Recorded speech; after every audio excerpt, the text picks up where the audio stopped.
Assalamu alaikum wa rahmatullahi wa barakatuhu. First of all, I thanks to the sustainer and creator of this universe, the Almighty Allah. Alhamdulillah, நான் ஆங்கிலத்தில் பேசத்தான் வந்தேன். ஆனால் இந்த செய்திகள் எல்லா மக்களுக்கும் தாய்மொழியில் பேசினா போய் சேர வேண்டும்ன்றதுக்காக நான் இப்போ தமிழில் பேசுகிறேன். இன்றைக்கு எடுத்துக்கொண்ட விஷயம் சவுத்து சைஃப் மூலமாக என்னவென்று சொன்னால், உணர்வுகளை மதித்தல். உணர்வுகளை மதித்தல் விஷயத்தில் நாங்கள் மிச்சம் உதாசீனமாக இருந்து கொண்டிருக்க காலம் இது.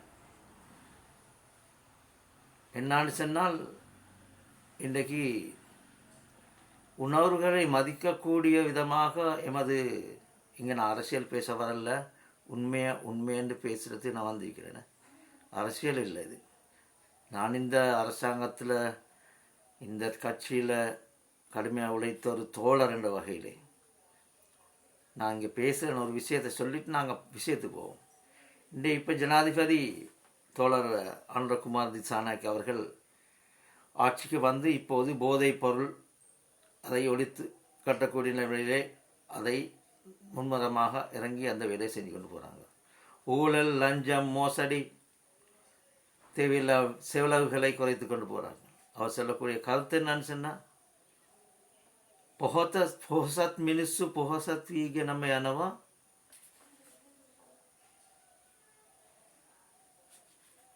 புவர் பீப்புள்ஸ் என்ன, ஏழை மக்கள் ஏழையாகி கொண்டே போகிறோம். இது நிற்கணும்.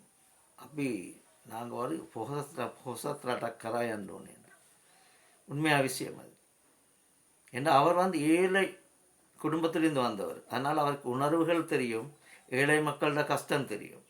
ஆகவே அவர்கள் அதை செய்து கொள்பவர்கள் அவருடைய நீளூடி வாழ வேண்டும் என்று பிரார்த்தித்து, அவருடைய செயல்களில் சக்ஸஸ் ஆக வேண்டும் என்று பிரார்த்தித்தவனாக இப்போ விஷயத்துக்கு வருவோம். இங்கே பாருங்கள், நாங்கள் உணர்வுகளை மதிக்கலைன்னு சொன்னால் என்னான்னு சொன்னால் பாருங்கள், ஏழை மக்கள் அங்கவீனர்கள், இப்போ அங்கவீனர் பாவிக்கிறது இல்லை, டிஃப்ரெண்ட்லி ஏபிள் பீப்புள் என்னது மாற்றுத்திறனாளி, அவர்கள் பல திறமைகளை கொடுத்துக்கிறார். அல்ஹம்துலில்லாஹ், அல்லாஹ்வுக்கு எல்லா புகழும்.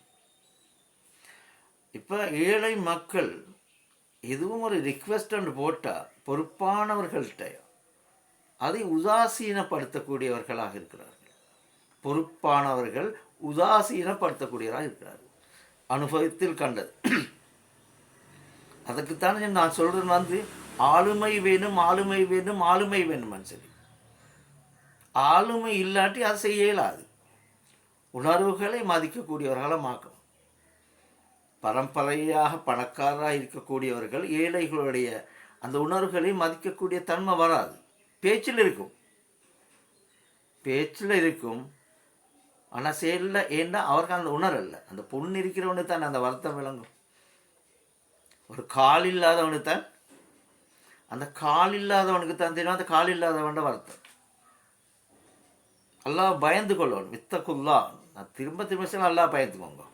அல்லாஹ் சக்தி வாய்ந்தவன். இந்த நிலைமையில் என்ன செய்வான்னு தெரியாது. நல்ல முறையில் நாங்கள் எங்களுடைய கடமைகளை செய்து கொண்டு போகிற நேரத்தை அல்லாட உதவி கிட்டும். இல்லைன்னா அல்லாட தண்டனை வரும், பயங்கரமான தண்டனை வரும். அல்லாஹ் பாதுகாக்கணும். ஆகவே நான் என்ன சொல்ல வந்தேன்னு சொன்னால், நாங்கள் பாகுபாடின்றி பணக்காரன், ஏழை மக்கள், படித்தவன், பாமர மக்கள் என்றவில்லை. இந்த ரிக்வெஸ்ட் எந்த இதை முன்னுக்கு வச்சாலும், எந்த விஷயத்தை இருந்தாலும் அவங்களோட கருத்துக்கு மதிப்பளிக்கணும், உணர்வுகளை மதிக்கணும். நான் என் வாழ்க்கையில் 2-3 விஷயங்கள் நான் பார்த்தேன். இம்ப்ளிமெண்ட் பண்ண மாட்டாங்க. ரிக்வெஸ்ட் பண்ணினா அதுக்கு உண்டான பதிலும் அல்ல தாரது, அதுக்கு உண்டான பதில் அல்ல, சமாளிப்பிகேஷன்ற அது இங்கிலீஷில் சமாளித்த ஒரு பதிலை தாருது. எங்களுக்கு வேணும் அந்த கேட்ட கேள்விக்கு பதில். அதுதான் நான் சொல்கிறேன், கேட்ட கேள்வி பதில். இப்போ நான் ஒரு ரிக்வெஸ்ட்டை போட்டால், உதாரணமாக சொல்கிறேன், நான் ரிக்வெஸ்ட் அது மறுக்கப்படுகிறது. அதே ரிக்வெஸ்ட்டை ஒரு தனவந்தர் போட்டேன்னு சொன்னால் ஹாஜர் கட்டாயம் பைத்தியமாக உங்களோட பிள்ளைகள் விஷயமா அதுதான் இதான் நாங்கள் செய்யணும் கட்டாயம். அனுபவத்தில் நான் சொல்கிறேன், நான் அனுபவத்தில் சொல்கிறேன். இது அவன் இந்த நிலைமை மாறும். எல்லாரும் மனிதர்கள், all are humans. நீங்கள் அனைவரும் மெய்ப்பாளர்கள். உங்கள் மெய்ப்பை பற்றி மறுமையில் அல்லாஹ்வுக்கு சுப்ஹானஹு வ தஆலா கேட்பான் கட்டாயம். பாடசாலையிலே அதிபர், வீட்டிலே பேரண்ட்ஸ், ஊரில் பொறுப்பான தலைமைகள் இவங்கள்ட்ட கேட்பாங்க. நாங்கள் பொறுப்பில் இருந்தோம், நாங்கள் அவர்களுடைய விஷயங்களை கர்சனை காட்டலை, அவர்களோட உணர்வுகளை மதிக்கலை, ரிக்வெஸ்ட்டை பேணல்ல.